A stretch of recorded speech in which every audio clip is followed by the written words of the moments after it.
Do you wish that the fighter and the kineticist had a baby? If the answer to that question is yes, then I've got the perfect class for you.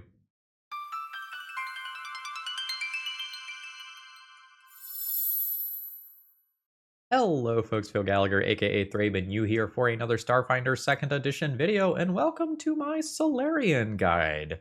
Before we get going here, let me just say I am putting a ton of work into Starfinder content right now, and if you want to see more of this content in the future, please consider doing something to support me, whether that is just subscribing for free to show me based on my metrics that people are liking this content, or if you've got a few bucks to throw my way, consider becoming a YouTube member, and you'll get early access to all of my videos moving forward. I will have daily Starfinder 2E videos this week, and honestly, I think next week as well. I still have more things that I want to talk about.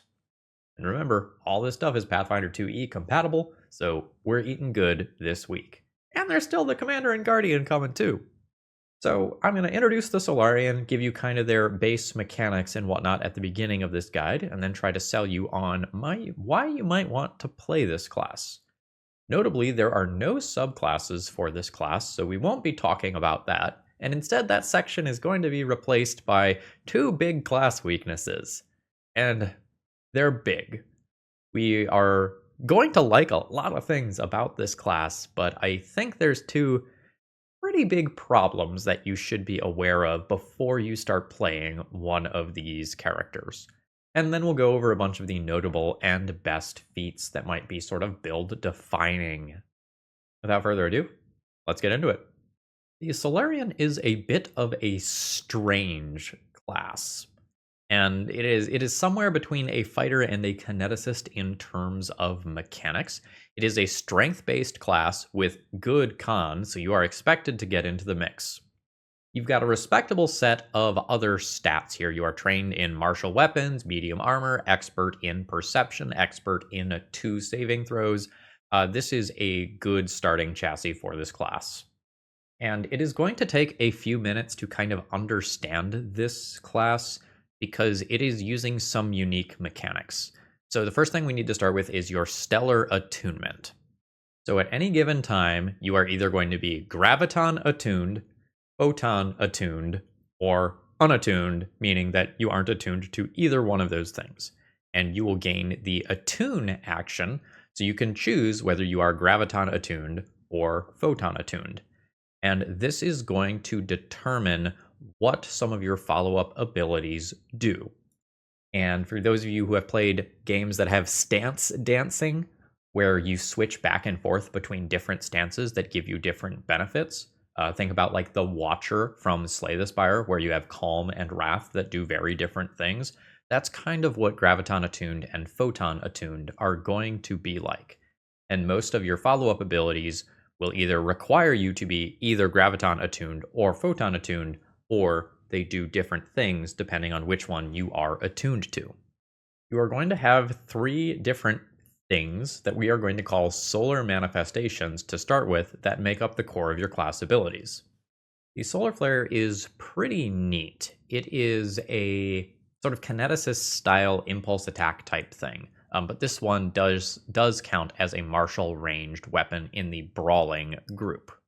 It doesn't take up a hand. Think of it as kind of like floating around you or something like that. Now, what is unique is that this is going to be a ranged attack that adds your strength modifier to damage.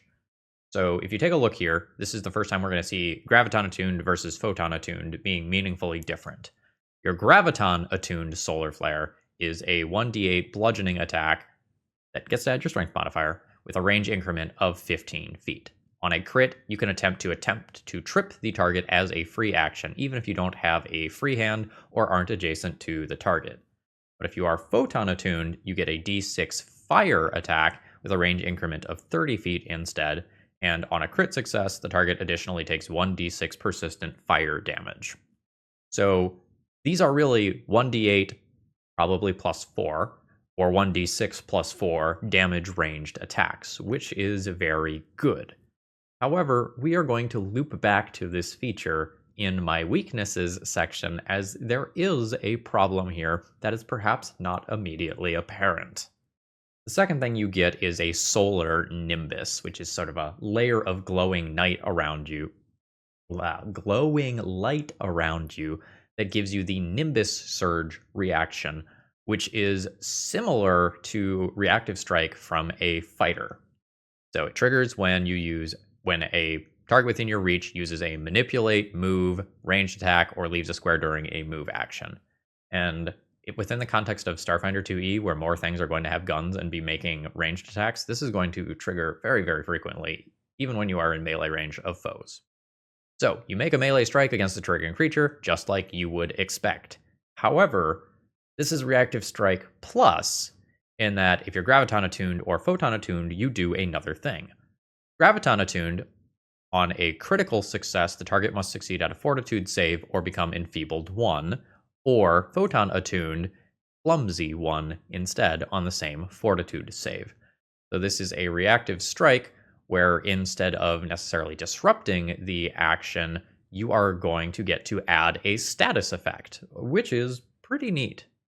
And your third solar manifestation is the solar weapon, which essentially you are going to make a weapon and you get to customize it with kind of whatever traits you want.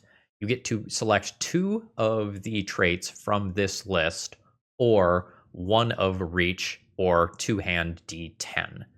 The baseline damage of this weapon you create is normally 1d8 unless you select 2-hand 1d10. And you can choose what weapon group it is in. Once again, we have Graviton attuned versus Photon attuned differences between them.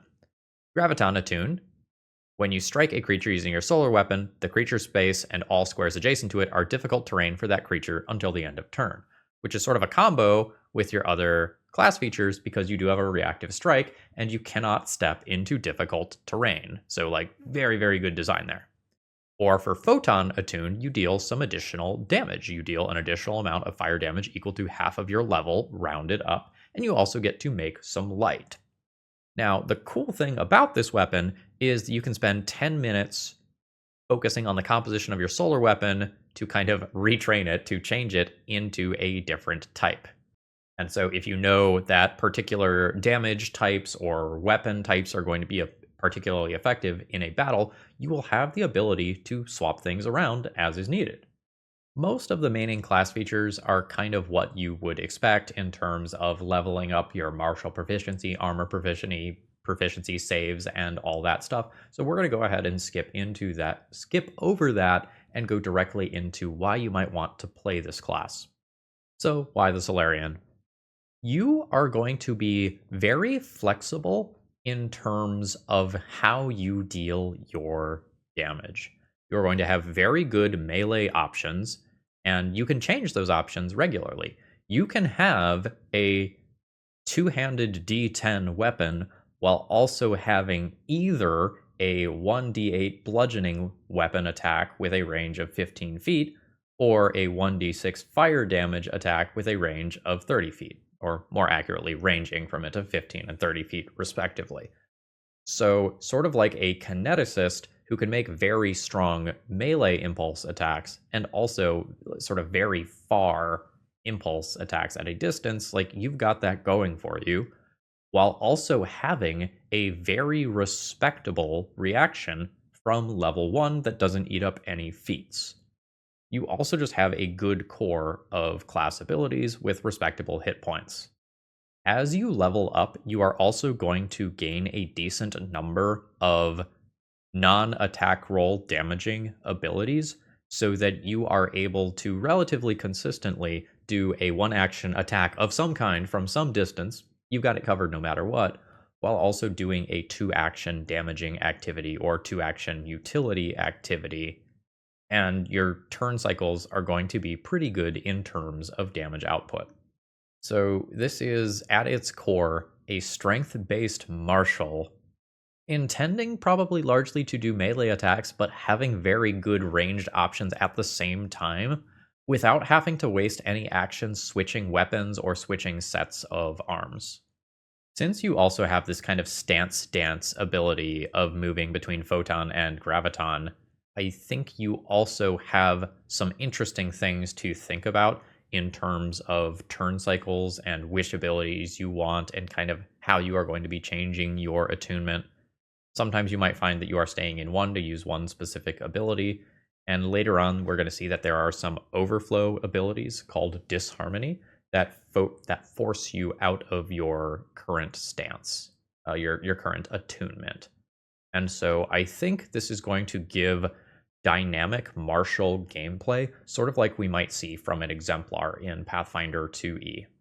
So there are, I think, two big weaknesses with this class, and they are both associated with the same class feature, but both of them are probably not obvious, and you would probably figure it out over time by playing this character.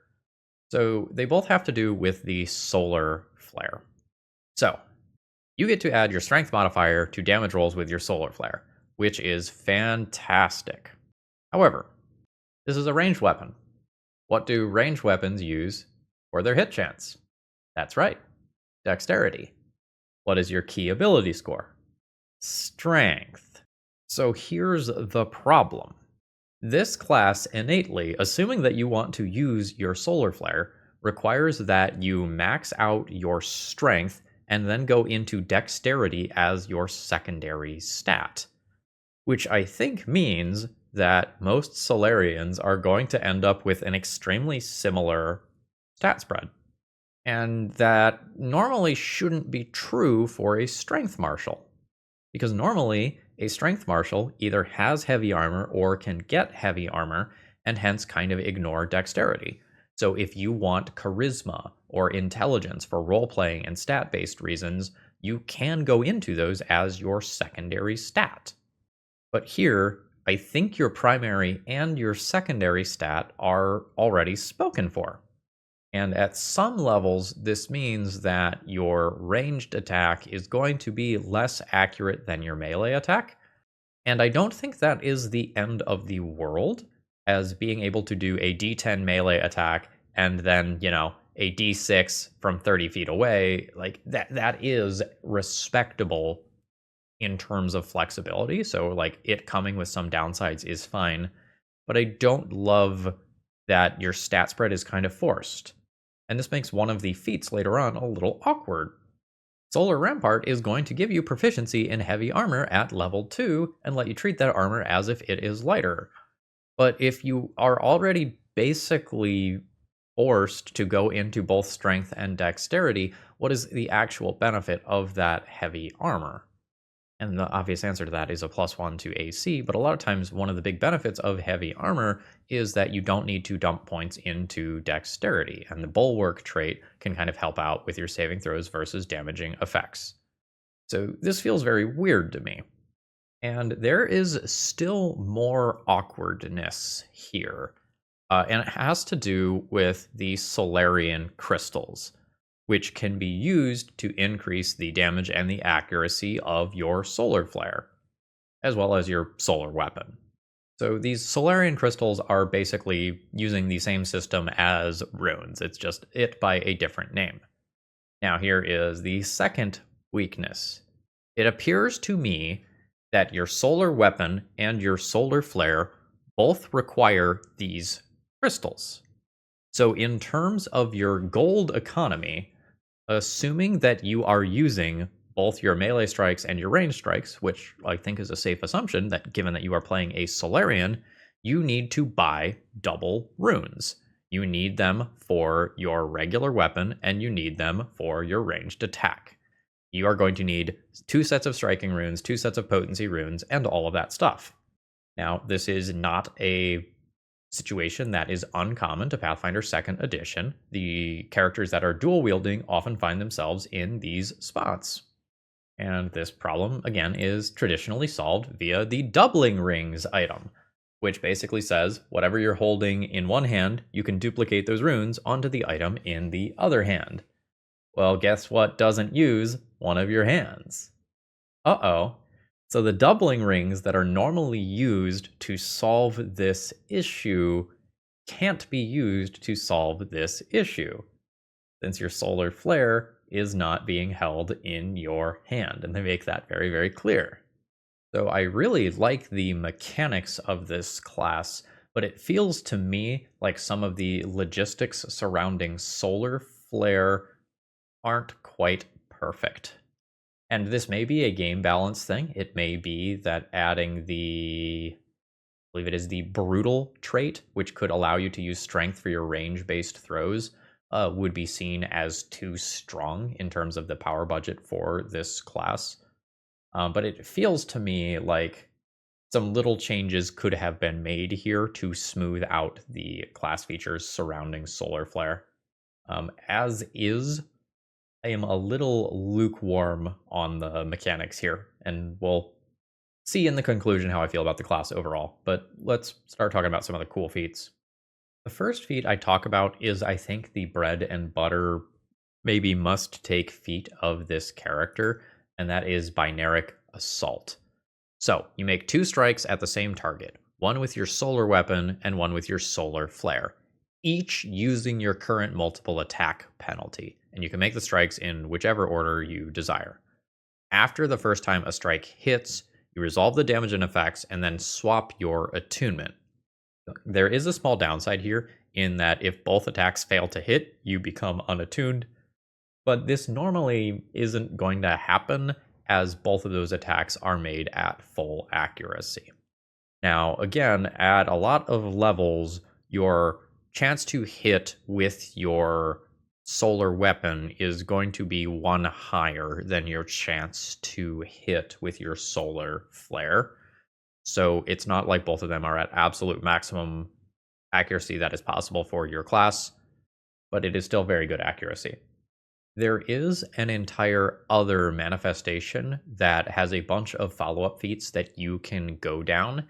If you are interested in having a shield that you can manifest, the Solar Shield feat and all of its follow-up feats are going to allow you to do that. The shield is going to get hit points that scale up with your level, starting at 5 plus twice your level and hardness equal to half of your level rounded up. The shield can't be broken, but if it is destroyed, you manifest a new shield you can't manifest a new shield for 10 minutes. You kind of get 1 shield per combat. And like so many other things, it gets bonus abilities depending on whether you are photon or graviton attuned. When your shield is destroyed, it releases a shockwave. Enemies must succeed at a fortitude save, or be suppressed for 1 round, or dazzled for 1 round, depending on your attunement.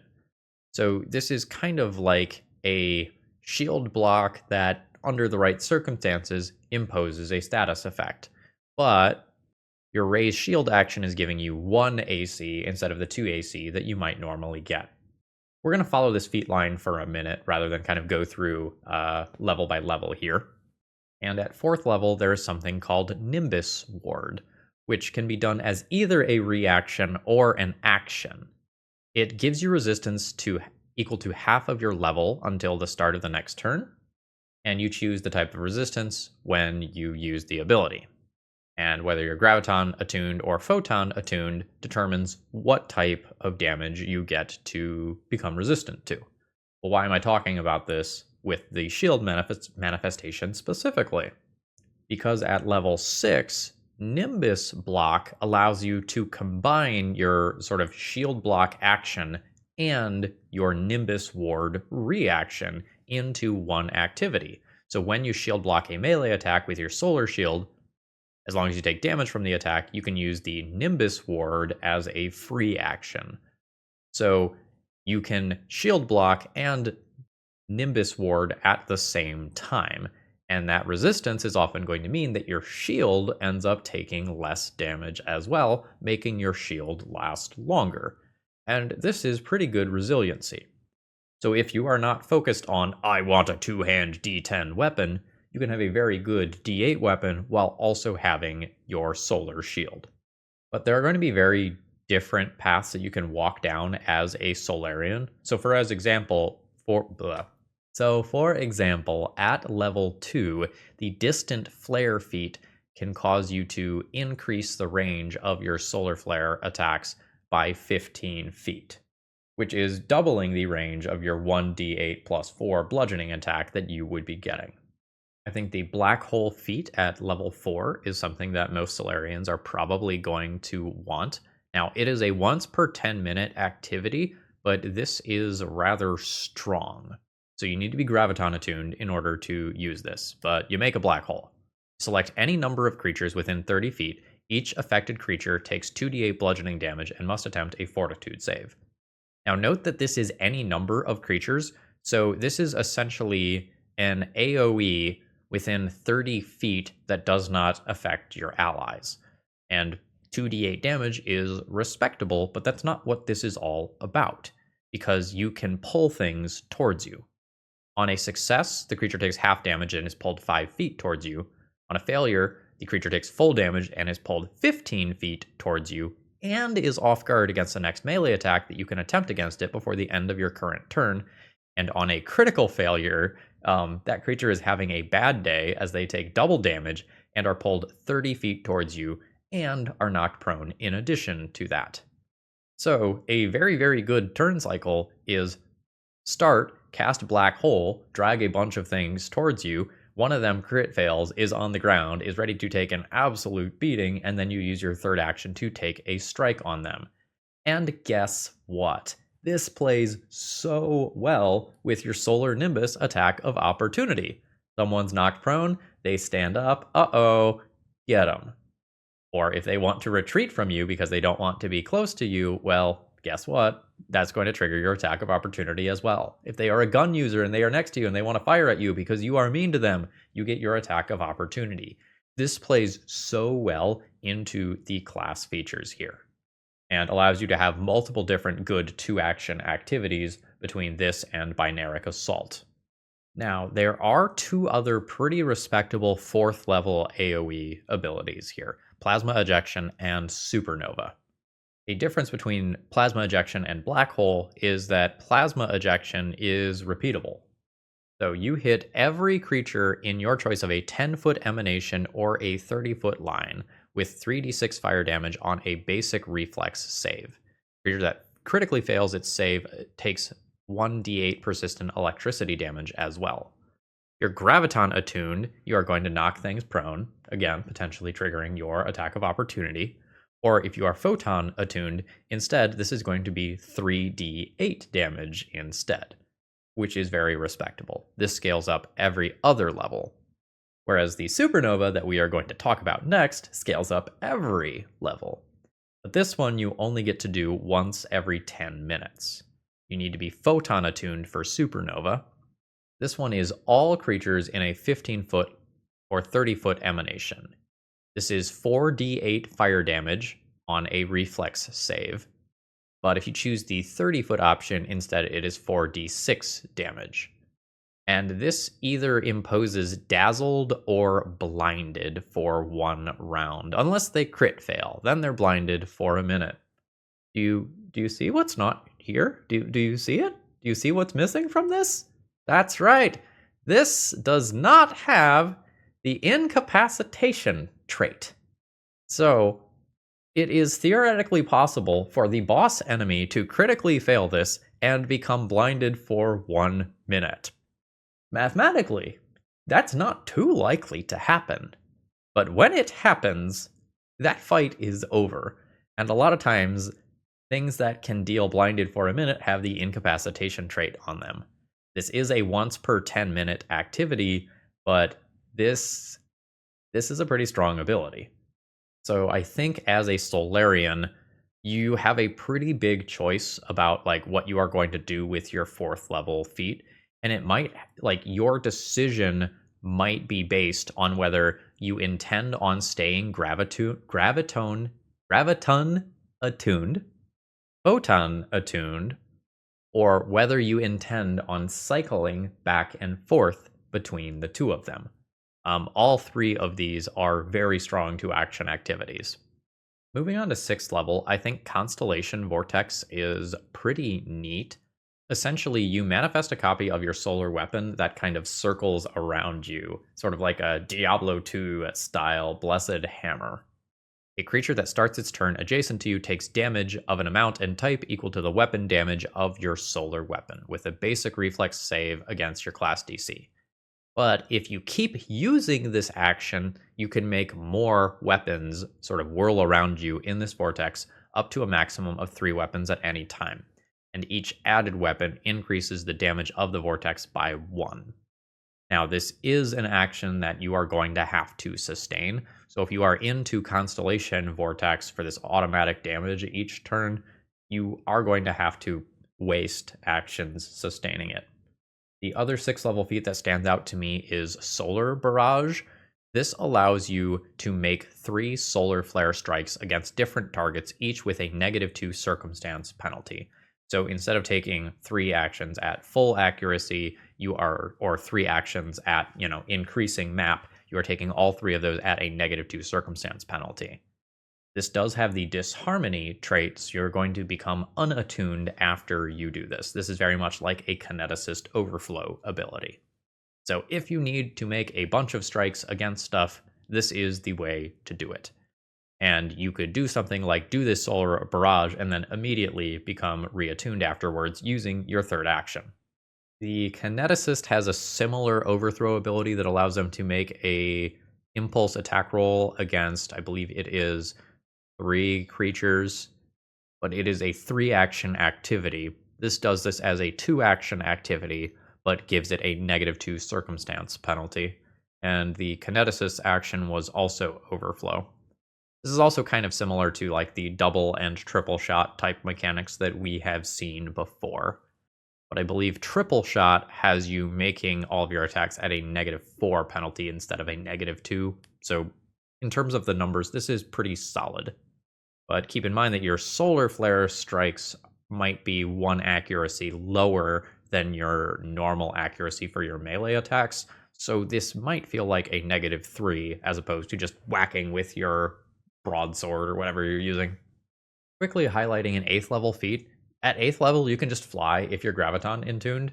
Like, for out of combat roleplay purposes and exploration purposes, that is very strong, and level 8 is pretty early to be able to just fly outright without using things like the actual fly spell.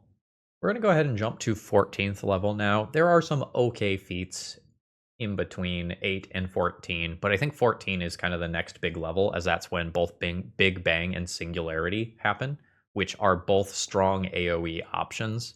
This is going to maybe be the replacement for the feat that you took at 4th level in terms of raw power and output. So Big Bang requires that you are photon attuned, and it is a lot of damage. So this is 10d6 fire damage to all creatures in a 30-foot emanation, but you and any number of adjacent allies are unaffected by this Big Bang. So that says adjacent. So the creatures that are immediately next to you that are your allies aren't taking this damage, but if they're 15 feet away from you, should have hung out with me and been friends, oops, you took a lot of fire damage. So in addition to this 10d6 fire damage, on a failure, the creature also takes 2d6 persistent fire damage or 4d6 persistent fire damage on a critical failure. And if they critically fail, you also just get a free attempt to counteract a spell on the creature, which is pretty cool. Then Singularity is the graviton attuned version of this action. So you make a black hole within 60 feet. Creatures within the Singularity space take 8d10 void damage with a basic reflex save. And if you kill something with it, they're dead, no remains, nothing left. Beyond that, any creature that starts its turn in the darkness that ends up being created by this spell must succeed at a basic fortitude save against your class DC or become slowed 1 for that turn. So Big Bang is kind of your AoE big damage option for this level, whereas Singularity is kind of your, I'm going to throw this on one person and they are going to have a very, very bad time. Both are good for different reasons. Now, what if I told you you could use either one of those 14th level feats as a free action? That's where Stellar Shield Collapse comes in. Now, this is also a 14th level feat, but you need either Black Hole or Supernova first, meaning that effectively this is a 16th level feat.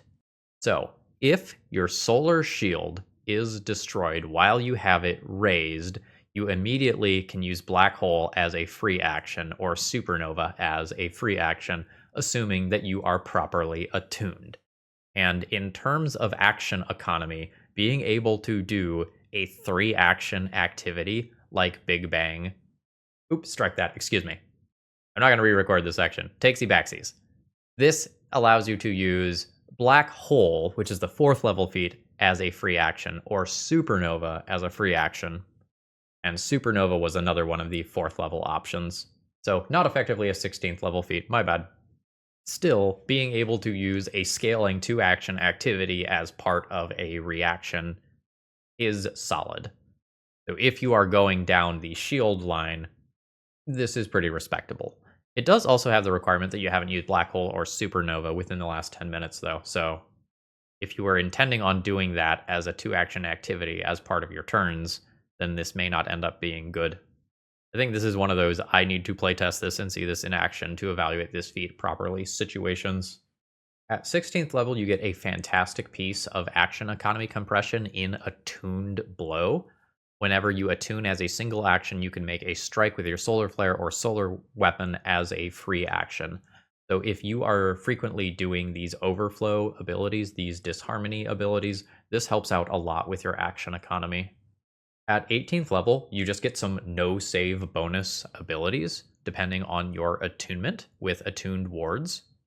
So, creatures that hit you with an attack suffer consequences based on your attunement. You are Graviton attuned. The creature is Clumsy 1 and off guard for 1 round. And if they hit you twice in a turn, this increases to Clumsy 2. You are Photon attuned instead. The creature takes persistent fire damage equal to half of your level, which is 9 persistent fire damage at this point, which is nothing to sneeze at. Both 20th level capstone feats are very good. Cosmic Alignment gives you an extra action only to attune or to make a strike with your solar flare each turn. And that's just solid and pretty typical of high level play.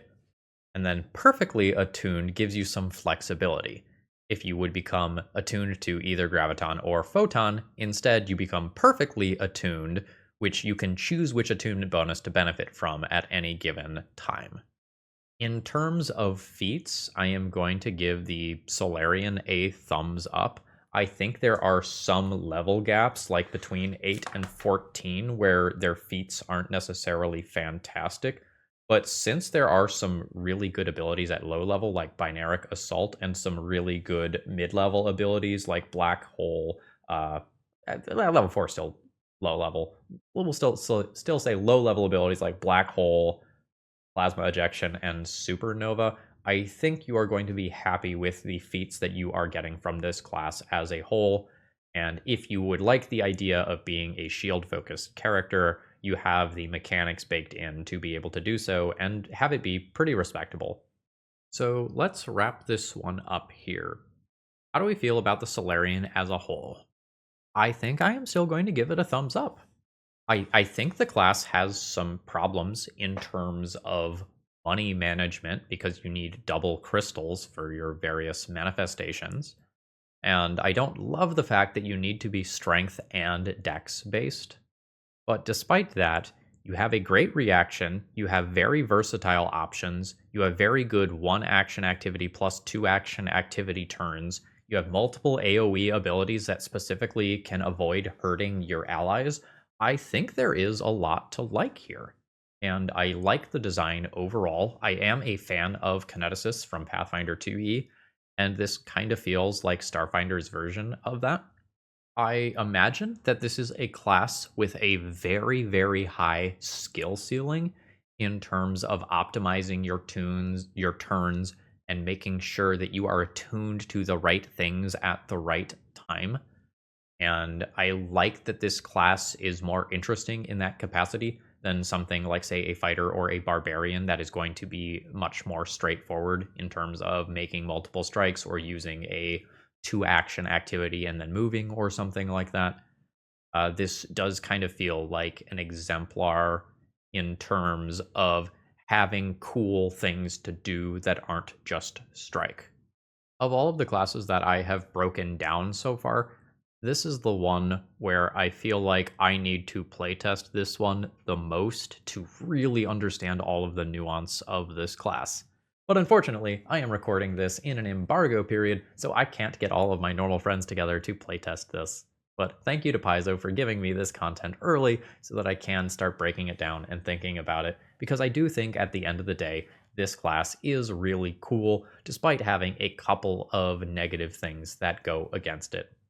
And with that, I'm going to go ahead and call it a day here. If you made it to this point in the video and you're not already subscribed, please consider doing so to support my content. A lot of work went into this week worth of videos, and I think this is the 5th one I've recorded, and I am not done talking about Starfinder stuff next week, so daily content continues next week.